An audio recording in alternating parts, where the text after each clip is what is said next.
Alright, I was asked to do an under DogHouse tour of my 1976 Dodge B300.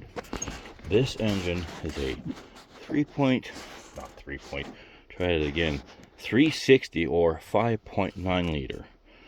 Originally, this engine came with a 2-barrel. However, someone before me modified it and replaced it with a Carter thermoquad. So let's start with the thermoquad and I'll work my way down because there's quite a few bits and pieces to know about. Go over there. Alright, Carter thermoquad right off the top. Dead giveaway if you got a thermoquad, the black plastic body. That's a thermoquad. To my knowledge, nobody else does that. Now, turn some light on. There we go. A little better. Okay, we got this lever here is your gas. This lever right here, not that. This lever right here, transmission kickdown. Critical to get that right. I may do a separate video to set that up because I haven't set it up on this one. This guy right here, PCV valve, pressure control ventilation valve. That keeps you from blowing oil out through your valve covers. And that's very common for that to get plugged up and not work. Moving backwards. Your exhaust, your spark plug wire, spark plugs and exhaust manifold, pretty obvious. Distributor, Dodge small blocks have their distributors on the back. Dodge big blocks have their distributors up forward and on an angle. Dead giveaway. So distributor, coil, transmission dipstick. Not a PCB valve, but it's sort of a crankcase filtration valve that allows it to breathe up back to the air filter and be ingested back into the engine. Up forward there, alternator. You can't really see much else from this angle, but there's the fan and the radiator beyond. Of course, spark plugs and wires over there. And then we get into the real nitty-gritty.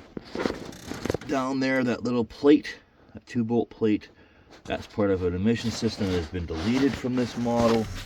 On this side here, it's electrically actuated electrically actuated choke that works off vacuum and engine temperature. These are notorious for not working right as they age, and it goes in with this coolant temperature sensor back there. Very common to see them bypassed and just deleted, or manual choke plates or manual choke levers installed. This guy here is where the factory oil pressure sensor would live. I've replaced that with a mechanical oil pressure, or I guess technically hydraulic oil pressure pressure gauge, because I like to know what my engine's doing at all times. The coolant temperature sensor is that wire with the black boot with the orange wire. That's coolant temperature sensor. That's a critical one to know. That more or less covers it for under the DogHouse. Of course, the dipsticks go up forward. Being a B-van, that black pipe is where you would fill the engine oil when you're doing an engine oil change. Otherwise, you're trying to reach this thing to do the oil change, and that's just annoying. You have to rip the DogHouse off. And in a B-van, well, you can see how much it scratches it. It's a real pain in the arse to get the DogHouse out. But yeah, you can see I'm in the middle of more modifications. Oil pressure gauge and vacuum gauge.